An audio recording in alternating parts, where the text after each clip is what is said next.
In today's show, Bitcoin weak hands are mostly gone as Bitcoin ignores Amazon and Meta stock dips. That's right, Amazon just saw its largest market cap down $233 billion after hours, which is the biggest single after hours market cap drop in history. And as Alex Kruger shares, last January, Netflix earnings and its ensuing 20% crash sent Bitcoin down 20% and Ethereum down 30%. Today's Amazon earnings and its ensuing 20% crash sent Bitcoin down 2% and ETH down 3%. Weak hands are mostly gone. And quoting Max Kaiser, God's thumbprints are all over Bitcoin. Preach. And Plan B shares the Bitcoin stairway to heaven, referring to the stock to flow model, reminding us that it's going to hit between 100,000 plus between 2024 and 2025. Also in today's show, Ethereum sets a record on ETH short liquidations, wiping out literally $500 billion in 2 days. Like, whoa. Also in today's show, we're going to be sharing the official acquisition of Twitter is now finalized by Elon Musk. And guess what? Binance CEO CZ wired $500 million to back Elon's Twitter takeover. I'll be breaking this down for you. Also in today's show, top analyst warns of extreme Bitcoin and Ethereum bears about to get absolutely crushed. That's right. Jason Pizzino says this is not looking too good for those $10,000 bears. Also in today's show, crypto analyst who nailed the 2022 crypto price action predicts Bitcoin's path ahead. We're talking about Crypto Capo, who called the 2022 crypto market crash months in advance. He now foresees a Bitcoin flash crash and ongoing altcoin pump. I'll be breaking down this latest Bitcoin price path as per this analyst. Also breaking news to discuss today, Costa Rica may be the next country to establish Bitcoin as a regulated currency. That's right. According to Congresswoman Johana, she's quoted sharing here, the cryptocurrency assets market is very new. This bill wants to propose Costa Rica as an investment center for crypto-related people and companies to see Costa Rica as a growth niche. We'll also be taking a look at the overall crypto market. All this plus so much more in today's show. And with that being shared, I want to welcome everyone to today's live show of Crypto News Alerts podcast episode number 1088. I'm your host, JV, and naturally we have a lot to cover. You see the Bitcoin price action currently trading just above 20,500 at the time of this live stream. I want to welcome everyone just tuning in. With that being shared, let's dive right into today's market watch. As you can see, the overall crypto market, as far as the top cryptos are concerned, are currently correcting and in the red, but barely. We got Bitcoin down 0.3% for the day, but still maintaining above 20,500. We have Ether down about 0.5%, maintaining above $1,500, while XRP, Cardano, and Solana are all also barely correcting and in the red, while Binance Coin is up over 3%, trading at $298, and Dogecoin, lo and behold, is up over 11% thanks to Elon Musk and his Twitter acquisition, which has now been officially finalized, now trading at 8.6 cents. And checking out the overall crypto market cap, we're currently sitting just under that $1 trillion milestone at $994 billion at the time of this recording, with about $85 billion in volume in the past 24 hours. The current Bitcoin dominance is 39.5%, with the Ether dominance at 18.9%. And checking out the top 100 cryptocurrency gainers in the past 24 hours, we have Terra Classic USD up 14%, trading at 4.3 cents, followed by Dogecoin up 11%, trading at 8.6 cents, followed by Theta Network up 5%, trading at $1.16, followed by Cosmos and Curved Out Token. And checking out let's start with crypto bubbles, so you can see the overall crypto market for altcoins in the top 100 for the past week. You can see a sea of green, which is a good sign that altcoins have been recovering as of lately. You can see Clay up about 82%, Hex up 38%, Osmo up 42%, and Doge up 46%. And checking out one of my favorite indicators, it's a crypto greed and fear index, shows we're currently rated a 30 in fear. Yesterday a 32, last week a 23 in extreme fear, and last month a 20 in extreme fear. And if you're not familiar with the crypto greed and fear index, extreme fear can be a sign investors are too worried. That can be a great buying opportunity, aka BTFD, buy that freaking dip like we're experiencing right now. And when investors are getting too greedy, that means the market is due for a correction. So there you have it. Let me know if you are currently bullish or bearish on the crypto market right now as we're embracing around that $1 trillion milestone as far as the market cap is concerned. And once again, welcome to all just tuning in. Let me know who you are in the comments below, and later in the show, we'll do some live Q&A, and you can literally ask me anything. But with that being shared, now let's dive right into today's Bitcoin technical analysis and take a look at some of the charts. Bitcoin is decoupling from big tech as disappointing earnings fail to spark any major Bitcoin price losses. Economic data for quarter 3 of 2022 saw heavy losses for some tech stocks, but Bitcoin avoided the chain reaction. The largest crypto shed around $800 over October 27th, or 3.8% after hitting its highest levels in 6 weeks. And at the time of this recording, as I pointed out, we're currently trading at 20,500. Now, the same was not true for tech stocks. These were led by a dramatic 20% rout in Amazon during the out-of-hours trading, thanks to missed earning targets. Amazon's market cap sealed the biggest such post-close drop in history at over $230 billion. Could you imagine losing $230 billion in a single 24 or 48 hours? Insane, but that's just what happened to the biggest tech company in the world. There is obviously a lot happening in the macroeconomic environment, and we'll balance our investments to be more streamlined without compromising our key long-term strategic bets, said their CEO, Andy Jassy, on the firm's third quarter earnings report. Now, while evidence of the problematic state of the flux experienced by tech giants worldwide this year, Amazon's come down notably failed to spark copycat moves on crypto markets, and the same is true with similarly painful results from Meta, formerly known as Facebook, the stock price of which fell below $100 to return to the 2015 levels this week. Now, this is a sea of change from the end of 2021. Economist, trader, and entrepreneur Alex Kruger believes that time marked by heavy price declines, which came in step with poor performances for Netflix. As he points out here, last January, Netflix earnings and its ensuing 20% crash sent Bitcoin down 20%, with Ether down 30%. But today's Amazon earnings, referring to yesterday, and its ensuing 20% crash sent Bitcoin down just 2%, with ETH down 3%. Weak hands are mostly gone. Let me know if you agree or disagree with the analysts. And with that, Netflix is down 50% year to date with its current stock price of around $300, and Bitcoin/USD is around 6% or more. Data from Cointelegraph Markets Pro and TradingView shows, which you can see here. However, the observation feeds into a growing narrative over Bitcoin's correlation to traditional markets. The past week has not seen the clear-cut lockstep moves between Bitcoin and equities, with the former playing catch-up as stocks cooled. And as Cointelegraph reported, Bitcoin's growing correlation to gold is now gaining attention once again. And overall, however, a long-term trend change in correlation with the S&P 500, for example, is still far from being confirmed. Quoting blockchain consultancy firm IBC, well, it's too early to say if the trend continues. It's worth watching. Let me know if you agree or disagree with the analyst. And again, quoting Max Kaiser, God's thumbprints are all over Bitcoin. And another favorite quote of mine from him is, Bitcoin is God hacking humanity. Now, Plan B, creator of the Bitcoin stock to flow model, he reminds us with this stock to flow chart, and he wrote, Bitcoin stairway to heaven. And this chart shows us the Bitcoin price ultimately hitting that critical six-figure mark sometime between 2024 and 2025. And as we all know, the next Bitcoin halving is in 2024, and that's when the market tends to go parabolic on these 4-year cyclical cycles. Do you feel that the 4-year cycle is still intact and that stock to flow will prove correct over the long term? Let me know in the comments right down below. And welcome everyone just tuning in. Let's dive right into our next story, and let's not waste any time with ETH literally wiping out 500 billion in liquidations just like that, which is crazy to say the least. Ether is setting liquidation records this week as a comparatively modest price uptick reveals how bearish the market has become. Data from on-chain analytics platform CryptoQuant confirmed that the United States dollar-denominated short liquidations hit a new all-time high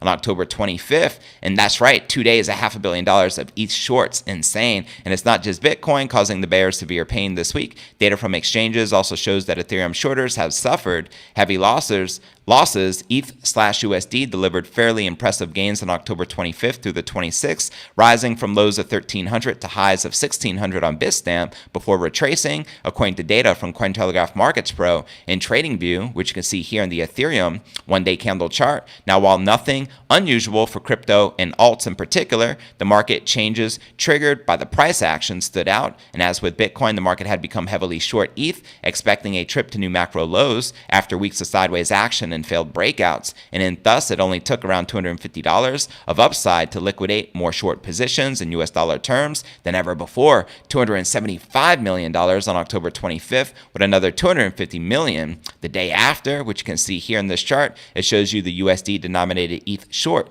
liquidations as per CryptoQuant. Now, over $500 million worth of positions were wiped out just like that in 2 days, and not even a record in ETH. The value of the positions totaled 189,000 ETH and 161,000 ETH, respectively. And quoting CryptoQuant, Ki Jong Yu here, ETH short squeezes for the last 2 consecutive days. Daily short liquidations across all the exchanges reached an all-time high. He commented, and as Cointelegraph reported, the picture on Bitcoin was broadly similar as the price performance solidified, according to the latest figures from the on-chain analytics resource CoinGlass. On October 25th and the 26th saw $328 million and $332 million worth of short liquidations, respectively, across exchanges. I mean, who in the world is shorting Ethereum and Bitcoin like this right now? It's insane, but that's the risk you take. That's why I highly suggest not, and like during these markets, especially with all the market uncertainty, to be shorting crypto. But hey, it's your money to do whatever you want. Just personally, I don't feel comfortable ever shorting an asset I believe in for the long haul. So that's like betting against yourself. So even though I am bullish long-term for the King crypto, to me it makes no sense, even if I'm short-term bearish, to be shorting the asset. But that's just me. Let me know your insights down below. Now, the tally for October 27th was already lower at 5.7 million. This firmly in line with the established norms as Bitcoin consolidated above 20K. But nonetheless, exchange users were betting on the rally continuing, as evidenced by the largest ever daily Bitcoin balance decrease on major exchange Binance. So there you have it. Let me know if you are currently short-term bullish or bearish on Ethereum and Bitcoin as far as all the volatility is in the market right now. I mean, it has been kind of boring to say the least in the last 6 weeks, but we finally broke out to the upside, which is a great sign. And now half of the analysts are saying this is going to be a fake out. We're just going to continue to new lows, hitting a double bottom, surpassing 17.5, while others say that 17.5 was the bottom and the lows are in for this bear cycle. But I'd love to know your honest thoughts in the comments right down below. And with that being shared, now let's break down our next story of the day, with everyone is talking about, which is Elon Musk acquiring officially crypto Twitter, and he already fired a lot of the people like the CEO, etc., making way for what he's about to do with all his major changes. So let's break this down, shall we? Social media giant Twitter was officially acquired by Elon on October 27th, which was yesterday, in a deal that saw a war of words, a court battle, and some firings right away. Musk acquired the social network platform at $54 per share, bringing the total value of the deal closed to $44 billion, which was the original acquisition price. Now, Musk has also taken the company private as part of the deal, resulting in the delisting of the company's stocks, taking it out of the hands of public shareholders. Let me know if you feel this is a good or bad idea from Elon. And almost 9 years after being listed on the New York Stock Exchange back in 2013, Twitter is no longer a public company. The NYSE website noted that trading in Twitter shares will be frozen on October 28th, which is today. And apart from NYSE, crypto-friendly trading platforms like eToro and Robinhood also delisted Twitter shares from their platform, and Twitter going private might not have come as a big surprise for many, given that Elon has floated the idea long before involving it in the deal, and even revealed his intention to take Tesla private in the past. And taking Twitter public with the offer, Musk's certain regulatory advantages will save him a few $1 million in fines. Musk was fined $40 million for joking about taking Tesla private. And before a public company invites heavy scrutiny from regulators, Musk has had quite an infamous relationship with the U.S. SEC, to say the least. And being a private company will also save Twitter from some financial public scrutiny, since it will no longer be required to make quarterly disclosures about the health of the business. Now, the $44 billion acquisition also had a crypto partner in the form of Binance, who contributed $500 million towards the deal. And speaking of Binance contributing $500 million towards the deal, we can see that here. And Elon also recently tweeted and shared this on crypto Twitter. See if this pops up here. It shows, "Dear Twitter advertisers," talking about all the new rules and regulations and what he sees moving forward. And with that being shared, let's get back to the article here. Hopefully I didn't X out of it. There we go. Here we go. Cool. So yeah, Binance's founder, CZ, confirmed on October 28th that the company had indeed put its money on the table as Elon finalized his ownership of Twitter. CZ took to the newly owned platform to confirm that the company had wired the funds earlier in the week, as shared here. "Our intern says we wired the $500 million 2 days ago, probably just like I was being asked about from Elon." So there you have it. I think it's pretty cool that CZ has part ownership, as I think he is a great CEO for Binance and the crypto industry at whole. Now, commenting on questions in this thread, CZ said that he was not involved in facilitating the transaction himself, and joked that he thought that the transaction had been processed through traditional banking means and not over a blockchain or crypto transaction. Binance's $500 million stake in Twitter makes it the fourth biggest contributor to the takeover. We also have Lawrence Ellison, Revocable Trust, invested $1 billion to make it the biggest contributor to the Musk-led acquisition of the social media platform. And Cointelegraph reached out to Binance to discover the details of its Twitter investment and its total shareholders and other potential partnerships entailed. And I'll be keeping you up to date with the latest as this continues breaking across social media. And with that being shared, before I break down our next story of the day, and we discover a bear warning, and not just a regular bear warning, but extreme bear warning coming from crypto analyst Jason Pizzino, who is warning us that many of you extreme bears are going to get wrecked and not to expect a $10,000 Bitcoin price, as many of you bears are anticipating. But yeah, without further ado, let's just dive right in, shall we? Popular analyst and trader Jason Pizzino is examining the likelihood of the crypto market having already bottomed out. Starting with Bitcoin, Pizzino tells his almost 300,000 YouTube subs in a new video that the flagship crypto asset is unlikely to fall to $10,000 if it pushes above the highest last reached in August. The last high he's referring to, quoting him here. "If we get a little bit higher to this next swing top at 23,000, and of course my Wyckoff flip at 23,200, and then the monthly swing top at 25,200, so that it's going to be the big one that the bears are going to have to watch. Those are broken. $10,000 you can probably say is completely off. Forget about it." So he's ultimately saying if we hit 23,000, which we're not too far out from, that you can forget about seeing a $10,000 Bitcoin price, as he shares here. This is not looking too good for those $10,000 bears. And turning to Ethereum, Pizzino says that the second largest crypto asset by market cap is displaying much more strength and is unlikely to fall below $500, as he shares here. For ETH, definitely showing much more strength. The consolidation was above the previous zone. ETH is pumped away. It's about $1,500. It's above the 50% Fibonacci ratio zone. So I think if we are waiting for $300, $400, $500 ETH, probably forget those things right now. So there you have it. Let me know if you agree or disagree with the crypto analyst. I also think that a $500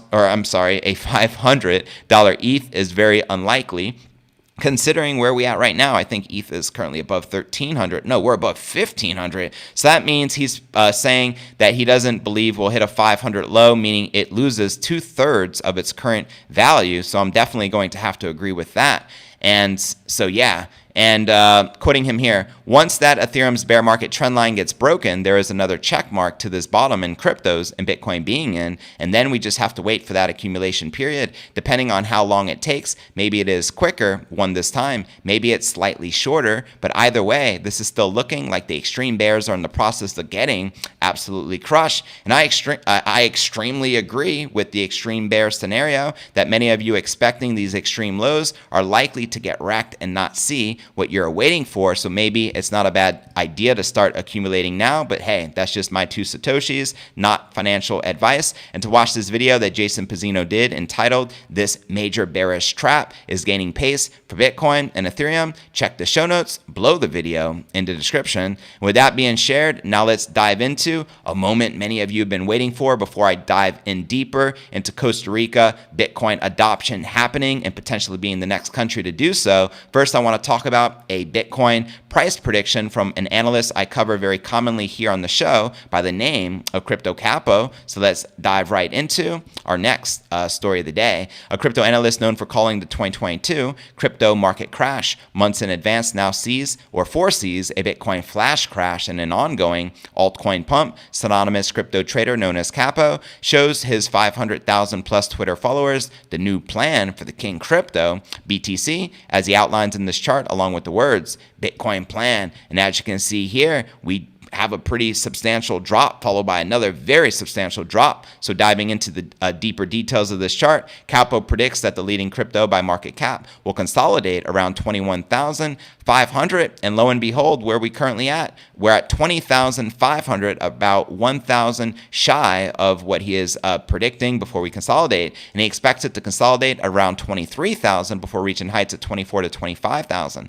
However, if Bitcoin drops below 21.5, Capo sees this as a bearish confirmation, and currently we're 1,000 below that. So if the bearish hypothesis is confirmed, Capo foresees the largest crypto by market cap crashing to 13,725 by year's end. Now, such a crash would represent a 33% crash from the Bitcoin current price of around 20,500 at the time of this recording, as he shared in this detailed analysis, which you can see in this chart. Let me know if you agree or disagree with crypto analysts that you feel that we can likely crash all the way down to 13,750 or 725 as he outlines here in this chart. And as for Bitcoin's slight bump up over the last 12 hours, Capo doesn't expect the flagship crypto to climb much higher than the current levels in the short term. As he shares here, this move looks like preliminary supply, still expecting low time frame distribution to be formed between 20,500 and 21,200, and lo and behold, that's currently where we're at. And finally, Capo turns their attention to an often overlooked niche category of alts, seeing a current and incoming pump for one broad crypto token subcategory. As he shares here, Ishcoin's pumping. So there you have it. Overall, let me know if you agree or disagree with Crypto Capo, and do you feel we can see a potential low as the $13,000 range? Let me know your honest thoughts in the comments right down below. I want to welcome everyone just tuning in to today's live show. Again, today is October 28, 2022. I'm your host, JV, and this is Crypto News Alerts podcast episode number 1088. And with that being shared, now for the moment you have all been waiting for, let's discuss the likelihood of Costa Rica, one of my favorite countries. Did you know the first country I visited after I left the United States as a young man was Costa Rica? I relocated there and actually lived in Costa Rica for a few years. I lived in a beach resort called Punta Leona, not too far from Jaco Beach. How many of you have been to Jaco Beach or Punta Leona or been to Costa Rica? Let me know. And I also lived in a place called, what's the name of the city I also moved to? And let's see here, Cocoa Beach. I also lived in Cocoa Beach, which was a lot of fun, and spent some time there. And I know some of my audience here is from Costa Rica, so this is pretty exciting to talk about, as I feel it is one of my favorite countries to visit. And so yeah, with that being shared, let's dive in and discuss. Costa Rica might be the next country to establish Bitcoin as a regulated currency. Let's go. Costa Rica, Pura Vida, could be on the path to integrating Bitcoin as a part of its economy. This week, Congresswoman Johana Obando introduced a bill that seeks to approve Bitcoin and cryptocurrencies as a regulated payment method in the country as a means of modernizing the economy. The bill, number 23,415, also includes the definition of Bitcoin and other cryptocurrencies as virtual private currency and protects the rights of citizens to possess such assets. One of the objectives behind this bill is to offer clarity and protection to the people and companies that investing in crypto assets, and in the same way attract more investments in this area. Now, she clarified that the bill does not not force anyone to accept Bitcoin as payment for debts or products. It merely establishes the possibility of doing so if both parties of a transaction agree upon using it. This is different from what countries like El Salvador have done that have adopted Bitcoin as legal tender. So there is the major difference. Both parties have to agree to want to use Bitcoin for the transaction to take place, whereas with El Salvador, being it's a legal tender, it's required by law. You must accept Bitcoin by any means necessary. So in a new TV interview, she shared the following: the cryptocurrency assets market is very new. This bill wants to propose Costa Rica as an investment center for crypto-related people and companies to see Costa Rica as a growth niche. Now the proposal bill also seeks the integration of the banking system with the crypto economy. She mentions that another of the goals of the bill is to guarantee banking interoperability of cryptocurrencies through public and private banks in the national territory, hinting at the possible roles of banks as custody providers and wallet operators, as well as cryptocurrency exchanges. Now, this might be directed to increase the level of financial inclusion in the country. Costa Rica has improved its financial inclusion numbers during the last 5 years, with almost 82% of its citizens older than 18 years having access to a bank account. If the bill is approved and sanctioned, these levels could ostensibly increase. So there you have it. This is pretty exciting news, especially for those who love Costa Rica or wouldn't mind spending some time there. Being able to transact with Bitcoin just opens up a whole new paradigm of Pandora's box. So I think this is great for the mass adoption as the game theory for the King Crypto continues to kick in all around the world. So let me know if you are bullish on this news, and do you honestly feel that in the near future we can potentially see Bitcoin being fully adopted as an official currency in Costa Rica and maybe in other Central and Latin America countries around the world? Let me know in the comments.